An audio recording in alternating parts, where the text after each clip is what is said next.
the Smiling Soul Seniors Podcast. I'm your host Tejasa and bring to you this podcast meant for the seniors, of the seniors, and by the blessings of the seniors. This is the best platform for seniors to express freely, be heard, share their life story and achievements, challenges and wisdom with seniors across the world as well as with the younger generation.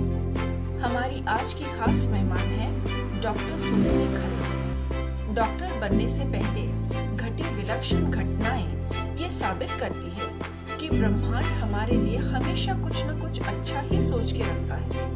हमें उस पर श्रद्धा होनी चाहिए। एक बेहतरीन doctor होने के अलावा डॉक्टर सुप्ति एक आज्ञाकारी बेटी और अच्छी इंसान भी है। तो आइए सुनते हैं सुप्ति जी की कहानी उनके जुबानी।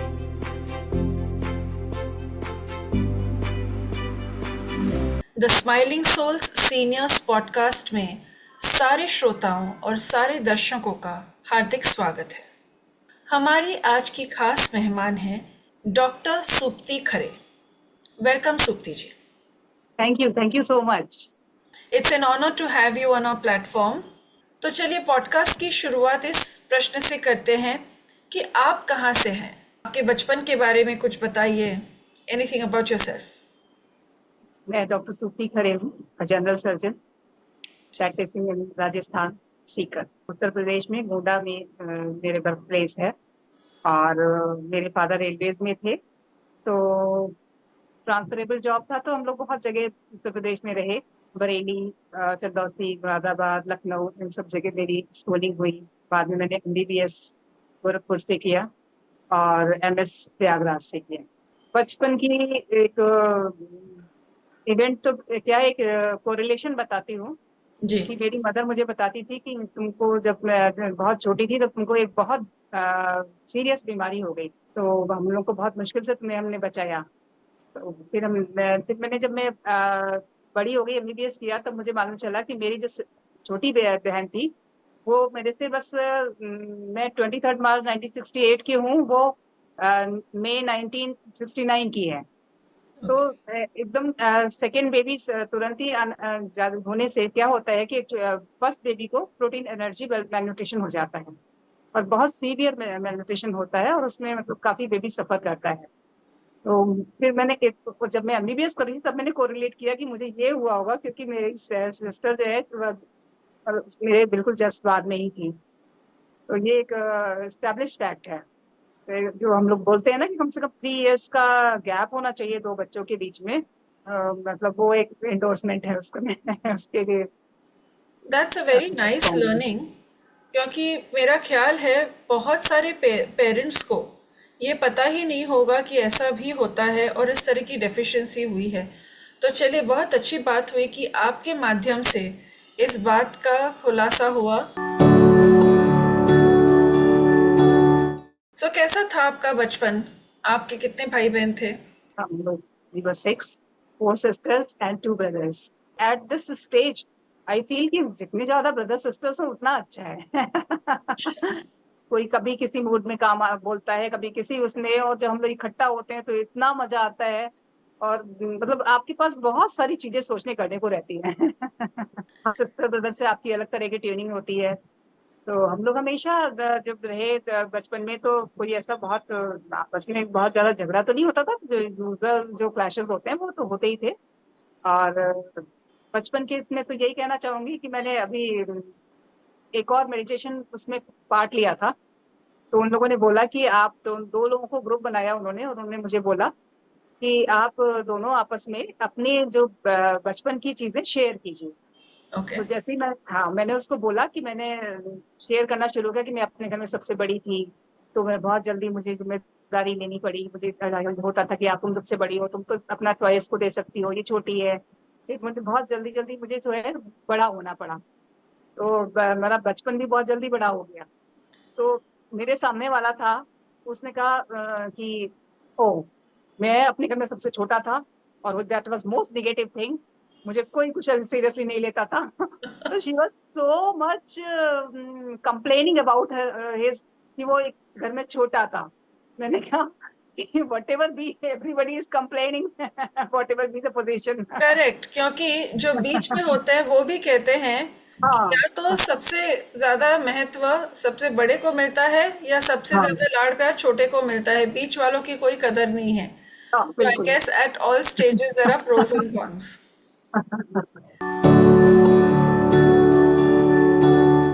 आपके डॉक्टर बनने की जर्नी कैसी थी? आपने क्या बचपन में ही तय किया था कि आपको डॉक्टर बनना है, या वो किस तरह से हुआ? बिल्कुल भी मैंने नहीं सोचा था कि मैं डॉक्टर बनूंगी। मैंने जब बायोलॉजी ली थी तब तो बिल्कुल भी दूर दूर तक कुछ भी ऐसा दिमाग में नहीं था। जस्ट फॉर द से कि हाँ मैंने चलो कुछ ऐसा लिया है जो चैलेंजिंग है, जिसमें अगर हम फेल भी हो गए तो फिर कोई कुछ नहीं कहेगा कि बायोलॉजी लिया था। तो इस तरह से हमने बायोलॉजी लिया, और उसके बाद फिर मेरे कुछ रिलेटिव्स ने मुझे बोला भी कि ओ बायोलॉजी लिया, तो क्या डॉक्टर बनना है? तो ऐसे क्या सारे बायोलॉजी वाले डॉक्टर ही बनते हैं क्या? ऐसे करके मैं बहुत तुनक के जवाब देती थी उनको। हाँ, और मतलब बहुत कभी भी सोचती नहीं थी कि मैं वाकई डॉक्टर बनूंगी, रियल। वो हम जरूर जानना चाहेंगे कि वो क्या ट्विस्ट एंड टर्न्स थे। कुछ सोचा समझा नहीं था, फिर भी आप वहां से सीधा डॉक्टर बन गई। फर्स्ट थिंग इज कि जब मैंने बीएससी ज्वाइन किया, बेसिकली मैंने 12th करने के बाद बीएससी ज्वाइन किया। मैं तब बरेली में थी। जैसे ही ज्वाइन किया, मैंने जुलाई में ज्वाइन किया होगा, जुलाई अगस्त सितंबर। तो मैंने मतलब एक जगह पहले मैं कभी लिख रही थी तो मैंने ये लिखा था कि मैं इतनी खुश थी कि, और इतना फ्री महसूस कर रही थी, फ्रीडम। हाँ, कि फ्रीडम फ्रॉम स्कूल। तो मैंने जो है ये ऐसा लिखा कि आज जमी पे नहीं है मेरे कदम, इस तरह की फीलिंग थी। तो बस हम लोग कॉलेज जाते थे मैं, और वहां पे फ्रेंड्स के साथ गपशप और खूब घूमना फिरना, कुछ मतलब कोई सीरियसली जैसे पढ़ने का कोई सोचा ही नहीं था। जी। फिर उसके बाद हम, मेरे फादर, दिवाली आई तो मेरे फादर ने गोंडा, मेरा जो नेटिव प्लेस है वहां पे ये दिवाली जाने पे, दिवाली वहां सेलिब्रेट करने का प्लान किया। तो फिर हम सारे लोग वहां दिवाली पे गए। वहां पर मेरे एक चाचा आए, वो बस्ती में रहते हैं। तो उन्होंने मुझसे ऐसे बोला कि तुम अभी तक तो पढ़ने में लगी रही, अब तो तुम फ्री हो, तुम कभी हमारे यहाँ नहीं आई, हमारे साथ चलो। तो फिर पापा ने बोला कि ठीक है चले जाओ, लेकिन मैंने चाचा से बोला तुम उसको छोड़ने बरेली आ जाना, तुम इसको जो है तो 7-8 दिन रख करके वापस बरेली छोड़ देना। तो मैं अपने चाचा के साथ चली गई।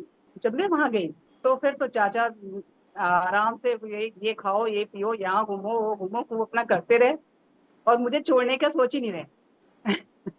ओके। अब ठीक है कल छोड़ देंगे, ठीक है परसों छोड़ देंगे, अच्छा 2 दिन बाद, अगले हफ्ते, ऐसे करते रहे।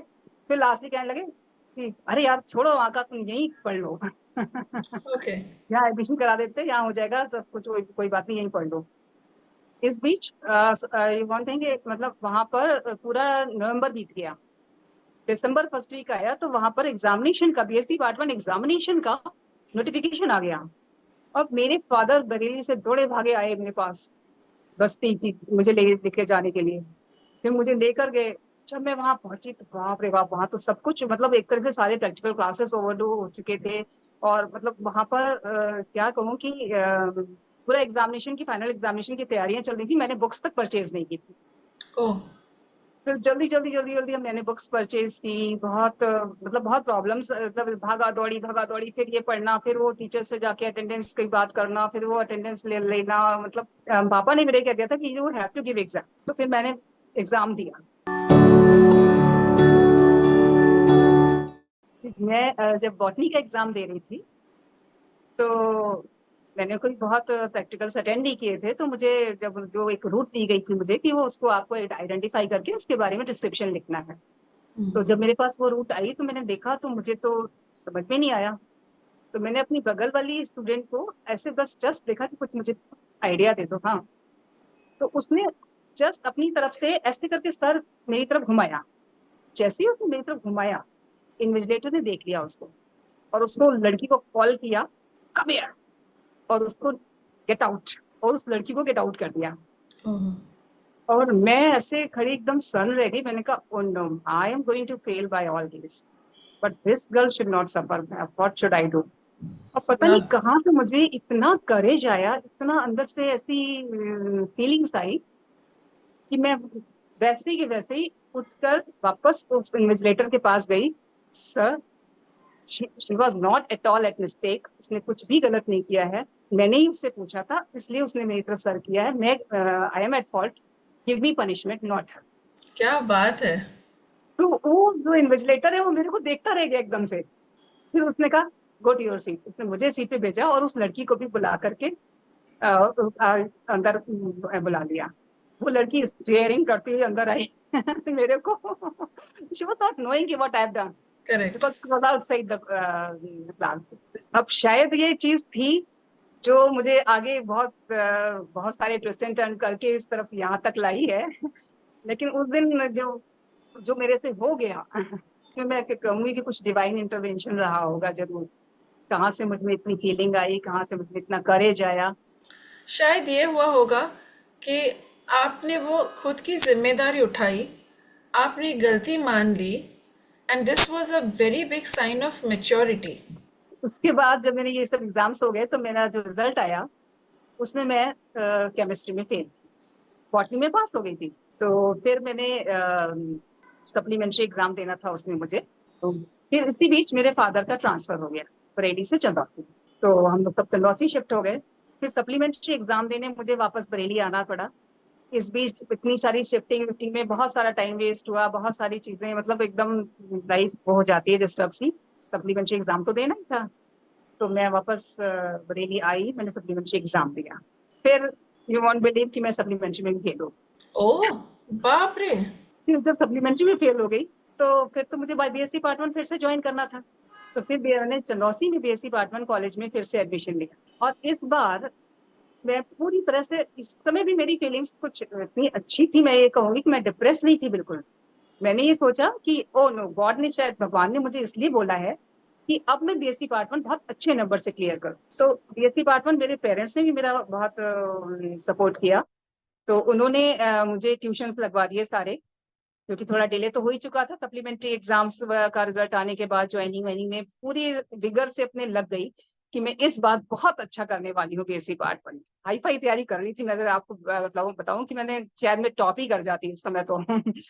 लेकिन फिर क्या हुआ, फिर अब दिसंबर आया, फिर अगेन एग्जामिनेशन के से बीएससी पार्ट वन के एग्जाम के रजिस्ट्रेशन हो गए, सब फॉर्म भर गया, रोल नंबर आ गया, एवरीथिंग हैपेंड। उसी समय जब मेरा पीएससी पार्ट वन का रिजल्ट आया था और मुझे सप्लीमेंट्री आई थी, तब किसी ने कहा था कि रीवैल्यूएशन फॉर्म भर दो। तो मेरे फादर ने रीवैल्यूएशन फॉर्म भरवा दिया था मेरा। दिसंबर में उस रीवैल्यूएशन फॉर्म का रिजल्ट आ गया और उसमें मैं पास डिक्लेयर कर दी गई। अरे वाह, बहुत खूब। एक्चुअली हाँ, और उन्होंने ये लिखा था कि आपको जो 6 मार्क्स थे वो एक्चुअली वो मार्क्स 16 थे, जो 6 लिख गए गलती से कि आप बीएससी पार्ट वन पास हो गए हैं, अब now you can not give BSc part one again, और अब आप बीएससी पार्ट टू के लिए एलिजिबल हो। अब इस समय बीएससी पार्ट टू कैसे क्या होगा, कैन यू इमेजिन? एब्सोल्युटली, मतलब कितनी बड़ी कश्मकश। हम लोगों को वापस बरेली का कॉलेज था, मतलब यूनिवर्सिटी बरेली लगती थी चंदौसी में भी। तो हम लोगों को वापस बरेली आना पड़ा। वो सारे रोल नंबर चेंज, और ये ऑफिस वो ऑफिस, ये क्लर्क वो क्लर्क, फलाना डिमाका, मतलब बहुत सारी चीजें हम लोगों को वहां पे बरेली आके करनी पड़ी। उसमें कई बार ये हुआ कि एक पर्सन जो था, जो इम्पोर्टेंट पर्सन था जिसका साइन होना था, वो छुट्टी पर है। फिर ये किसी ने बताया आप उसके घर जाओ, तो फिर आप उसके घर मिठाई लेके जाना। तो फिर हम लोग उसके घर मिठाई लेकर गए, उसने हमारा काम करा, फिर मतलब इस तरह से हम सारी चीजें करवा करके आए। फिर उस वही रोल नंबर मेरा बीएससी पार्ट टू में चेंज किया गया एग्जामिनेशन, और फिर वही 2 से 3 मंथ्स मेरे पास थे बीएससी पार्ट टू प्रिपेयर करने के, और मैंने उसी कॉलेज में उसी सेशन में बीएससी पार्ट टू में एडमिशन लिया दिसंबर। वाह। फिर मैंने दूसरी ट्यूशन ज्वाइन की सारी, बॉटनी जूलॉजी और केमिस्ट्री तीनों की ट्यूशन, फुल ट्यूशन और फुल मतलब पूरी लगन से फिर मैंने लग गई। फिर एग्जाम दिया और इस बार मैं पास भी हो गई तीनों सब्जेक्ट्स में। पास हो गई, लेकिन रिजल्ट, क्योंकि मैं स्पेशल केस हो गई थी तो मेरा रिजल्ट सबके साथ नहीं आया, अच्छा। वो रिजल्ट बाद में आया। तो वो जो बाद में आने वाला रिजल्ट था वो इतना लेट आया कि एमएससी के एडमिशन क्लोज हो गए। एमएससी की सीट्स भी कम थी, तो मुझे कहीं एडमिशन नहीं मिला, मैं चंदौसी में थी तो मैं खाली बैठी। तो इस बीच मेरे फादर को किसी ने ऐसे ही चलते फिरते एडवाइस किया कि पीएमटी की तैयारी करा दो। मतलब मैं बीएससी कर चुकी थी, उसके बाद उन्होंने किसी ने कहा पीएमटी की तैयारी करा दो। तो कोई ट्यूटर व्यूटर बताया, तो मैंने ऐसे ही बड़ी कैजुअली एक फिजिक्स का ट्यूशन, तो मैंने फिजिक्स की ट्यूशन करी। लेकिन जैसे कुछ कहते हैं ना, सारी इवेंट्स ऐसे होती जाती हैं कि जब मैं वहां फिजिक्स की ट्यूशन करने गई तो वहां पर मुझे एक लड़की मिली जो 12th पास करके पीएमटी की तैयारी कर रही थी, और उसके पेरेंट्स, उसकी मदर लॉ करी हुई थी, और उसके फादर प्रोफेसर थे। उसके पेरेंट्स, उसकी पेरेंट्स क्यों होंगे, उसकी मदर बहुत ज्यादा बहुत लगी हुई थी उस लड़की के साथ, कि उसको सिर्फ पीएमटी क्लियर करनी है। तो जब उन्होंने मुझे देखा तो उन्होंने कहा, अरे तुमने तो बीएससी किया हुआ है, तो तुम बॉटनी जूलॉजी इसको पढ़ा दो, इसको सपोर्ट करो, और मैं जो हूँ, और ये तुम्हें फिजिक्स में अच्छा गाइड कर देगी, ये फिजिक्स में बहुत अच्छी है। तुम लोग रोजाना ट्यूशन के बाद यहाँ आकर के 2 घंटे, 1 घंटे, 2 घंटे जो भी हो पढ़ा करो साथ में। और वो सच में हम उसके साथ पढ़ते थे। और वो इतना ज्यादा, बीच में कोई प्रॉब्लम तो नहीं है, चाय बना दूं, नाश्ता कर लो, इस तरह से लगी भी रहती थी पूरे समय कि हम लोग कुछ और नहीं करें, सिर्फ पढ़े। और उस लड़की की, मतलब I am thankful to them, उस गर्ल के लिए भी, उसके पेरेंट्स के लिए भी बहुत थैंकफुल हूँ।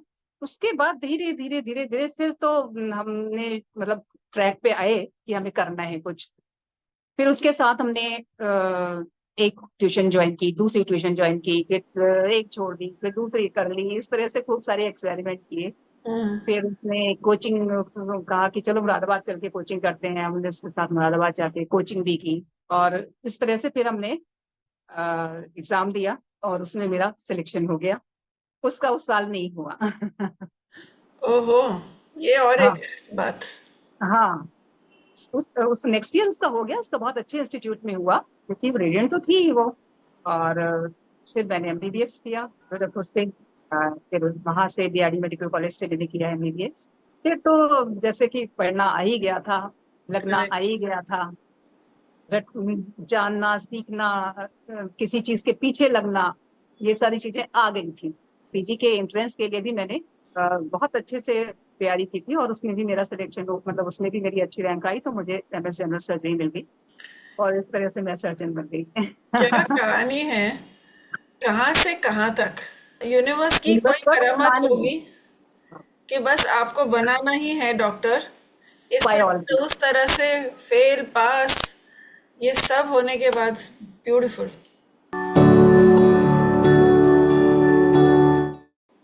सो आपकी मेडिसिन की पढ़ाई चल रही थी, उन दिनों का कोई ऐसा इंसिडेंट जो आपको अभी तक याद है?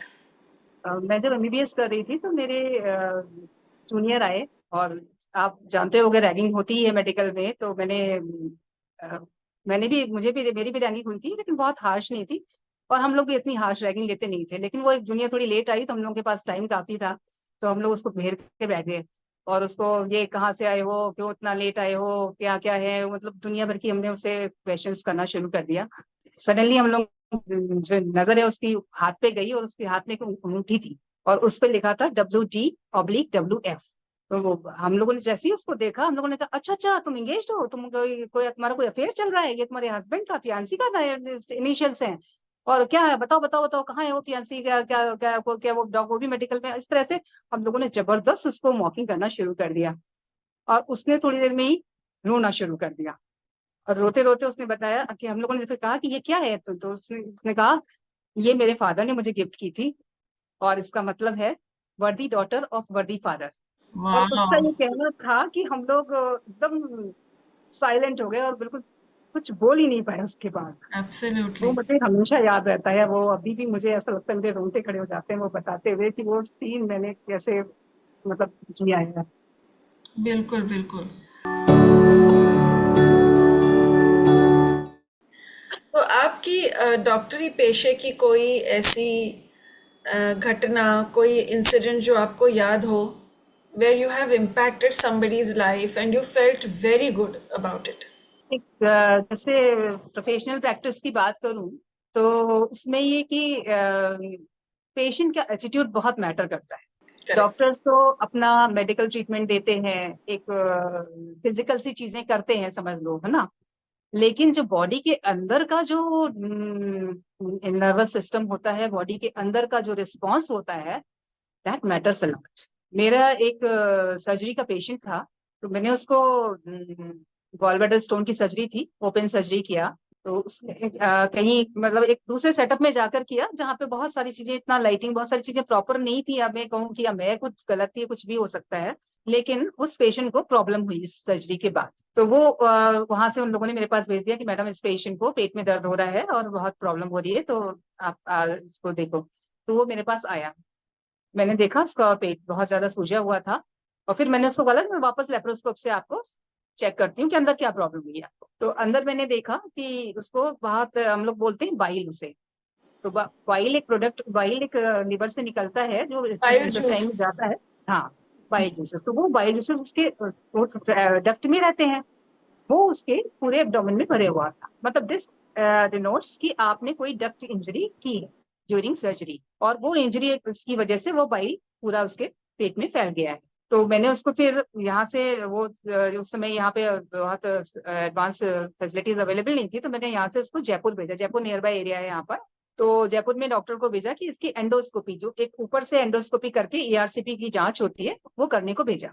वहां उन्होंने मुझे रिपोर्ट करके बताया कि मैडम उसकी तो वो डक्ट पूरी बंधी हुई है, ट्रांसेक्टेड है। हाँ, और वो हम लोग जा ही नहीं पा रहे हैं, उसको देख ही नहीं पा रहे हैं। बहुत मतलब एक तरह से एक शॉकिंग चीज होती है कि अगर किसी की डक्ट इस तरह से ट्रांजेक्टेड हो जाए तो एक बड़ा ऑपरेशन आपको दोबारा करना पड़ता है। करेक्ट।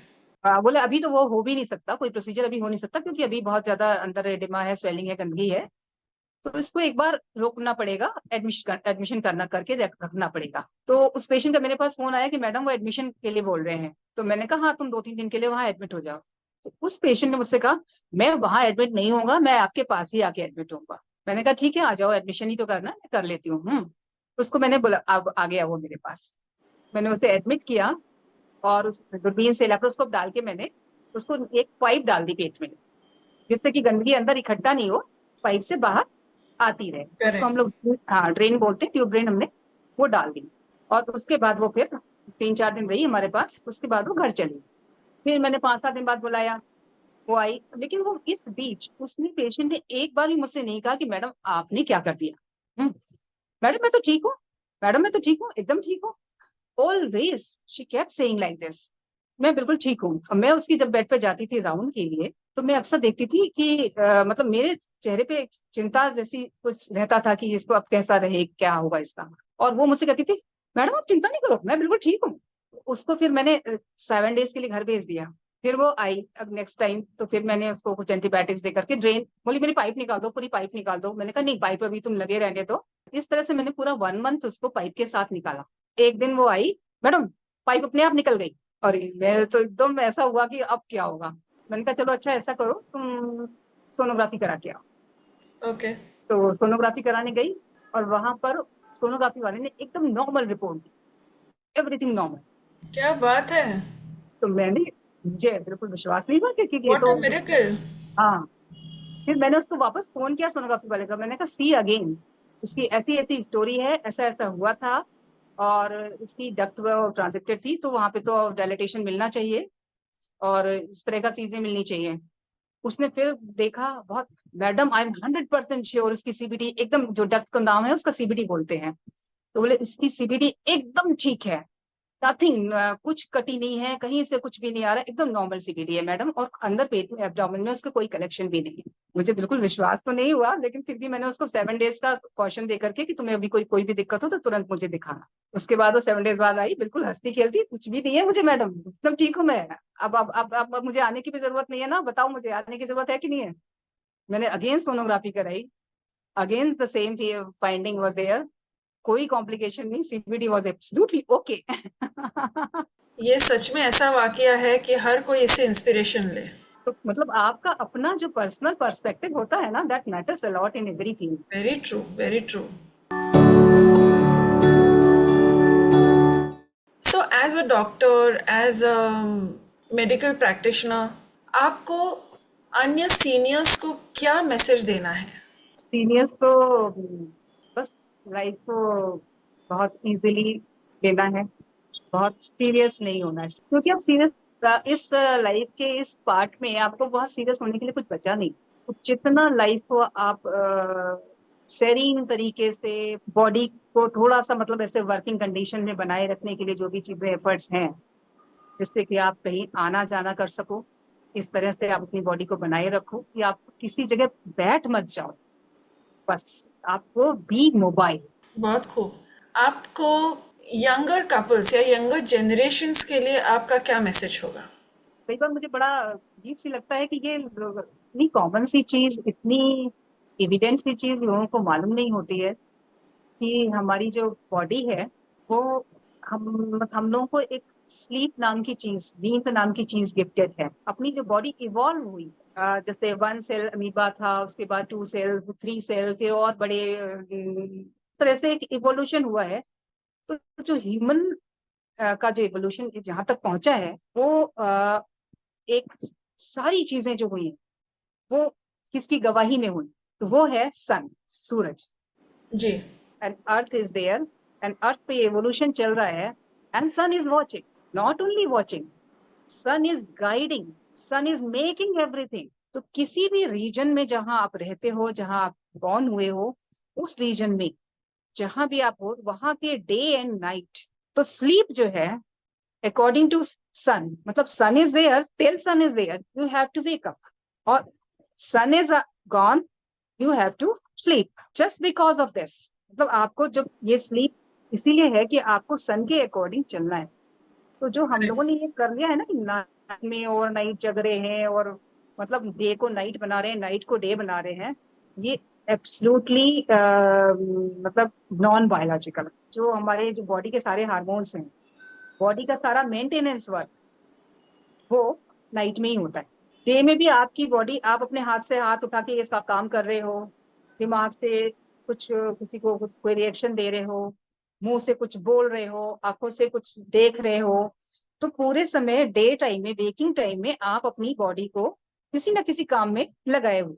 लेकिन आप जब रात में सोते नहीं हो तो वो तो रात में भी उनको आराम मिलता, इन सारी चीजों को आपके डिस्टर्बेंस रहती है, और डे में तो आप करते ही हो सारा। तो जो आपका इनवॉलेंट्री सिस्टम है वो बहुत सफर करता है। और ये रिसर्चर्स में भी आया है कि ये जो आपका इनवॉलेंट्री सिस्टम जब सफर करने लग जाता है, जो अपने आप चलता हुआ सिस्टम है वो सफर करने लगता है, तब आप डिजीज हो जाते हैं, मतलब डिजीज आपको डिजीजेस हो जाती है, मतलब आपको क्रॉनिक डिजीजेस होना शुरू हो जाती है।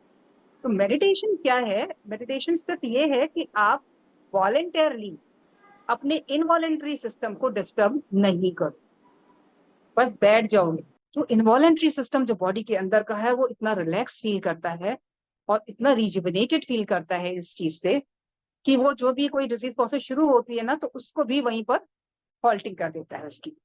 बहुत सही कहा। So thank you so much doctor Supti, आज आप हमारे मंच पे आई और इतनी अच्छी बातें कही।